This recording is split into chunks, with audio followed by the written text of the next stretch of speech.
But there's been a split in the GOP over the Epstein files.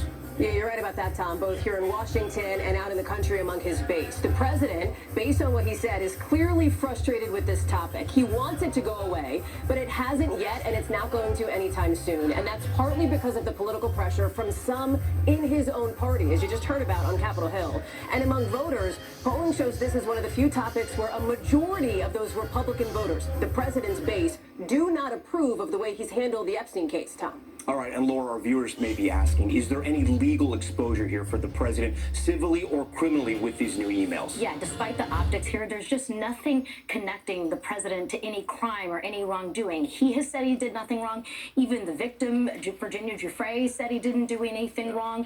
And so I think the issue continues to dog him politically, but legally, there's no hook there for him, Tom. All right, and Hallie, you've done a lot of reporting with the families. A lot of the pressure to release the DOJ files has come from Epstein survivors and their families. Yeah, 100%. I've spoken with a number of survivors, and they all want to see more transparency. They want the spotlight on the survivors, and they want to see this administration put everything out there. You'll remember that a judge blocked the release of some grand jury material earlier this year. I'll tell you that some survivors also say they want President Trump to definitively rule out clemency for Ghislaine Maxwell. He hasn't done that just yet, Tom. Hallie Jackson and Laura Jarrett for us tonight. Guys, thank you. The shutdown has impacted millions of Americans. From federal workers going without paychecks to flyers facing mass cancellations and delays.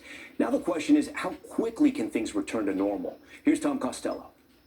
From airport control towers to checkpoints and terminals to food banks, millions of Americans are keeping a wary eye on Congress. I think it's horrible how politicians, all of them, use us as pawns and, bargaining chips. That's all it is. That's all we are. Again today, the FAA trimmed 6% of commercial flights, citing a shortage of controllers after 2 missed paychecks. Passengers again stuck or delayed. People can't travel for work, for family, for other events. Many families, including those missing SNAP benefits, have turned to food banks, with many of those running low. I'm actually quite worried about these subsequent weeks that we have to turn away people just because we cannot serve that many who are going to come out for food. Furloughed IRS worker Daniel Sharpenberg, a single dad, hopes he's back to work on Monday. I'm left feeling like, what was this all for, right? We suffered all this time. What was this all for? Back at the nation's airports, the Trump administration has warned Thanksgiving travel could be jeopardized if the government remains closed. Airlines say they could be back to a full schedule within days once the FAA lifts the flight cancellations. I think you'll be back to normal, as close to normal as you can get by Friday, Saturday, yeah. And so we're counting on Congress doing their job and making that happen, but Thanksgiving will be fine. Okay, and with that, Tom Costello joins us from Reagan National Airport. Tom, we've been asking you this for weeks. It's the same question tonight. How are those cancellations and delays looking tonight? Yeah, so right now, 900 flights canceled today alone. We had about 1,900 or so delays. Tomorrow, another 860 are supposed to be canceled.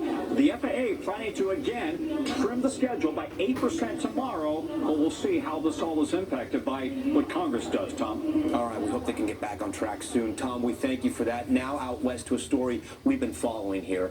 The disappearance of 9-year-old Melody Buzzard, missing for more than a month now, and her mother appearing in court after being arrested on unrelated charges. There's a new development tonight, and Steve Patterson has it. Tonight, 40-year-old Ashley Buzzard appearing before a judge, all while a blistering multi-state manhunt for her missing daughter moves forward. Today, Buzzard pleading not guilty to one charge of felony false imprisonment, a judge releasing her with a GPS monitor. You're released on supervised release. The charge unrelated to Melody's disappearance. The accuser in Buzzard's case, Tyler Brewer, says he's known Ashley for years and went to her home to help with the search. When he tried to leave, he says Buzzard threatened and held him against his will. In a now deleted social media post, he wrote, Miss Buzzard became visibly distressed after sharing information she appeared to regret disclosing. A box cutter was produced, and despite multiple requests to be allowed to exit the home, I was not immediately permitted to leave. Authorities arrested Buzzard Friday. Her daughter now missing for more than a month. Investigators are continuing to reach out to Ashley to try to give her every opportunity that we can for her to let us know where Melody is. Has her cooperation with the investigation changed at all since she's been in custody? Her cooperation has not changed. Surveillance video shows Ashley with her daughter in disguise, both appearing to be wearing wigs. The pair seen in a white Chevy Malibu on October 7th. The rental car's license plate swapped during the trip.